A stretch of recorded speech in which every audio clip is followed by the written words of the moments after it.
Hey guys, Professor Bill, Comic Book University, and Yasmeen, issue number 3. We actually got it in the comic book store.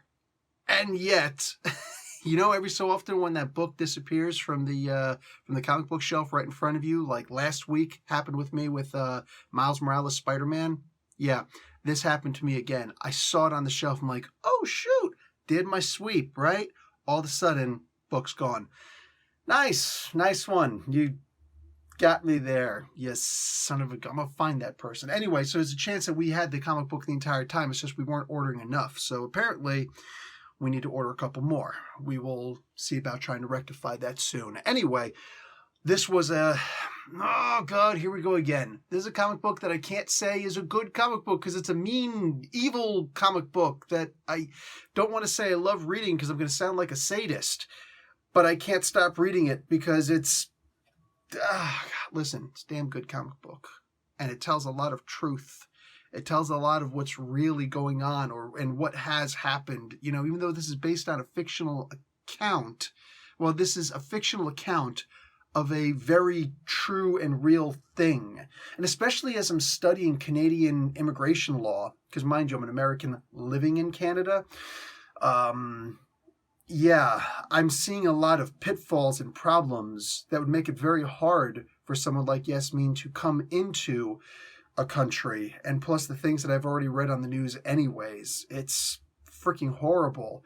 And let me get into who actually made the comic book really quick. Story by Saif A. Ahmed, art by Fabiana Mascolo, and letters by Robin Jones. This is a Scout Comics comic book. Saif really gets, not Saif, there's no Hamza in there, Ain, Saif. He really gets what, again, it's hard to know what actually happened inside of an ISIS compound, you know what I'm saying, or in those areas of the various countries where ISIS or ISIL were actually in charge of. This was, listen, the stuff that happens in this comic book, basically you see, and let me look at the digital copy that both the writer and the company itself sent me. So I got 2 copies digital. Seeing Yasmeen trying to make eggs and screwing it up because this isn't her life. I mean, it is now, but it's not what she was raised to do. She was raised just to have fun and be a normal girl and just have fun and look at cute boys and stuff like that.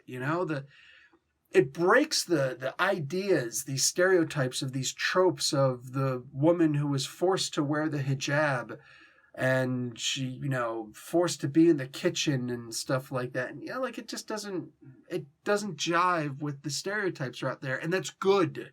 You know what I'm saying? These sort of things, to me, this is good to see a break from that. A reality separate from what, some people have imagined it to be. Again, my time in the Middle East showed me, no, none of this stuff, absolutely none of what I'd heard is true. People are just normal, regular, everyday people, no different than me or anybody else I've ever known. So we see her and the other 3 girls. So these 4 girls who are prisoner by this jackass, this fat bastard. He's a coward. This is kind of like, in a Captain America comic book.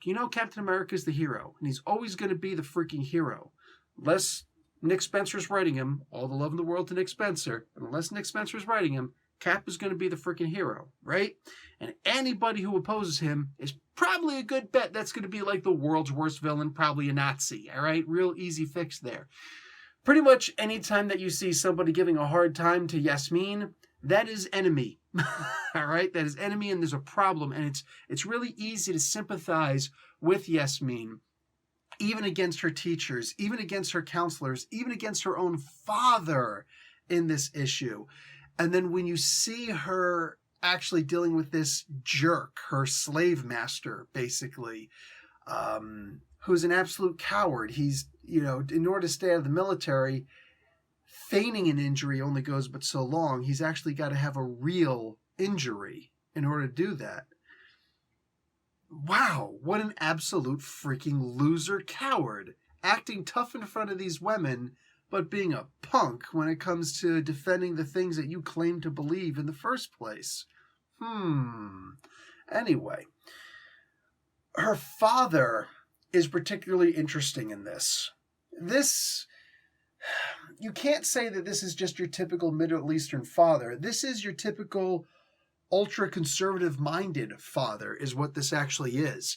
This is a father who pretty much believes that the most valuable thing about a woman is her virginity, because how else are you going to give away a girl who, plus the dowry actually comes to the family of the woman, as opposed to like the woman's family paying for a wedding and things like that is actually the male's family. That's one of the differences in the Middle East. Most parts of the Middle East I've come across. Anyway, and Northern Africa too, now that I think about it. Northern and Eastern. Anyway, so to see her dealing with her father, getting angry, actually cursing out her father because of what he does in this. And it's not that he does something to her, it's just he's trying to cope because this is what he's known. This is his life. This is her understanding. And also, understand her understanding. She is still a kid here. She didn't develop much in the 3 years that she was captive or just away from her family. 3 years. 2 times, not even just 2 times, those 2 timelines that we're looking at. 3 years ago and then present day, so to speak. Seeing the things that she's dealing with, you pretty much can't be angry at her, right? Because she expected something no different than any person would expect, a little girl or a little boy. Dad is going to come and save me. Somebody's going to come and rescue me. At any moment, he's going to break down that door. And he's going to make everything all right. And when he never does, not for any fault of his own necessarily. We don't know what happened. We're not there yet. We're only at issue 3. There's a mystery to solve here. It's heartbreaking, and it goes against that image. Remember, it's usually around the age of 16 anyway that most kids start realizing, their kid 14 to 16, that you start realizing that mom and dad aren't actually perfect, right? That whole superhero mentality that you have for your parents, it doesn't really jive anymore, right? So her having to find it out that way at a time of like her greatest need, damn, dude, you can understand why she's going through what she's going through. And the dad can't understand what's happening. And he doesn't want to ask. He wants to assume. He wants to hope. He wants to pray it away that she wasn't maybe raped. She was. We saw it in the previous issue, at the very least. Like, it was bad. And we're still seeing this stuff continue. And she's lost her innocence, and to go back to trying to be innocent in a world where people are trying to tell her what she should be, and not just her father, not even just her mother, but her friends at school, her counselor, teachers, principals, everybody in her life. It sucks. Feeling that she's actually left behind because she missed 3 years of an actual solid education. It doesn't matter how smart you are. If you don't know the work, you don't know the work. All of this, it's weighing on her heavily, as we should expect it would.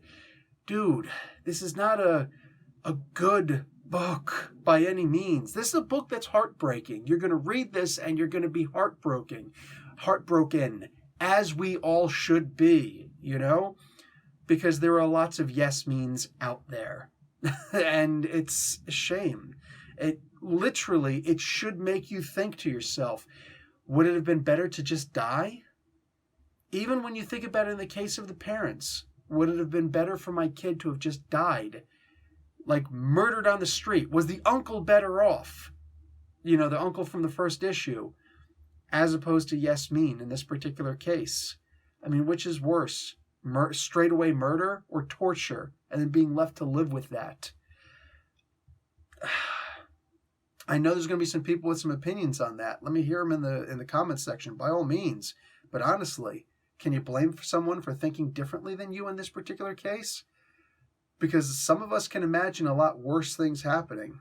Again, some of the worst that I've ever had to deal with on a personal level was talking to someone over there who had a cousin. A cousin means a lot more there than it does here, but a close cousin, like a brother, grew up playing with this person, killed in an attack that happened just 2 blocks away from the store that I was in. And people were rushing to get me out because I'm white American and, valuable apparently. Meanwhile, there were 4 people killed.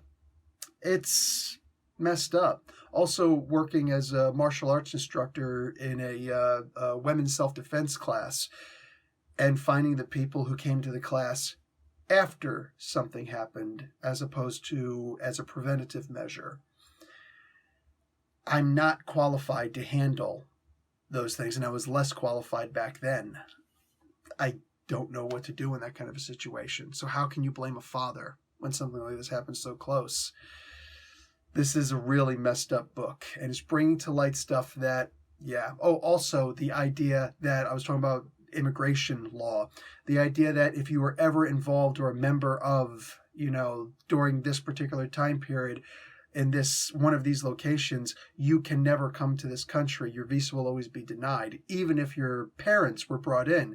I know a lot of us would like to believe the law means this, that, or the other thing. No, when you actually study the laws, a child can be denied coming in. In fact, if you came into the country without revealing that your child is here, there, or wherever, you can actually be expelled from the country for misrepresentation even after you get your citizenship. Yeah, that's real. Bruh, I'm saying intensive course studying. This is factual. This is factual. There's going to be people who will be like, no, that's not actually true, professor. With all due respect, shut up. Shut up. No, they can really expel an entire family, even if they got citizenship, if they lied or altered something in any way that's slightly believable, and you don't even get an appeal. You don't even get an appeal for something like that. That's how serious these guys were about that they didn't even think about cases like Yasmeen. This girl has the entire world against her. And she realizes it. But even if she didn't realize it, she does. And that sucks. Seeing her trying to adapt to the world. Like I said, man, I can't call this a good book, but I definitely recommend that everybody reads it. And I say it, some people didn't understand what I meant in issue 2 review. I can't call it a good book because nothing good. I mean the actual word good, not enjoyable. No, good, as in the opposite being evil. Nothing good happens in this book, but everybody should read it. Because I think that hopefully it increases our humanity and lets us realize some of these kinds of cases and what it actually means to have gone through this sort of a thing. Anyway, guys, that's it for me. Long review for an indie comic book, right? But I cannot recommend this enough. This needs to be in everybody's pull list. Okay, I sound a little bit hypocritical in that particular case. But I get the comic books sent to me anyway, so whatever. It's different, all right? And I get them legally, so think about that also. Also, I just learned that Scout has a thing. Scout Comics has a thing where they will send, a box. They will send you 12 brand new Scout titles per month. Listen to what I just said. 12 new Scout products per month. Scout sends me free digital comic books. They do not pay me for these advertisements. So when I say that this is good stuff, I'm saying there's Yasmeen. I'm saying there's Concrete Jungle. I'm saying there's Atlantis Wasn't Built for Tourists. I'm saying there's a lot of Scout comic books that are out right now that are like, holy crap, because it really is just that good. Scout Comic Books is bringing out, this is the indie company that's bringing out the good stuff, all right? Guys, definitely go and check that out. Check out this book. Check it all out. I'll talk to you guys later. Professor Bill, Comic Book University. Like the video, watch an ad. I don't know what I'm pointing to, but you get the gist. Professor Bill, Comic Book University. Class dismissed.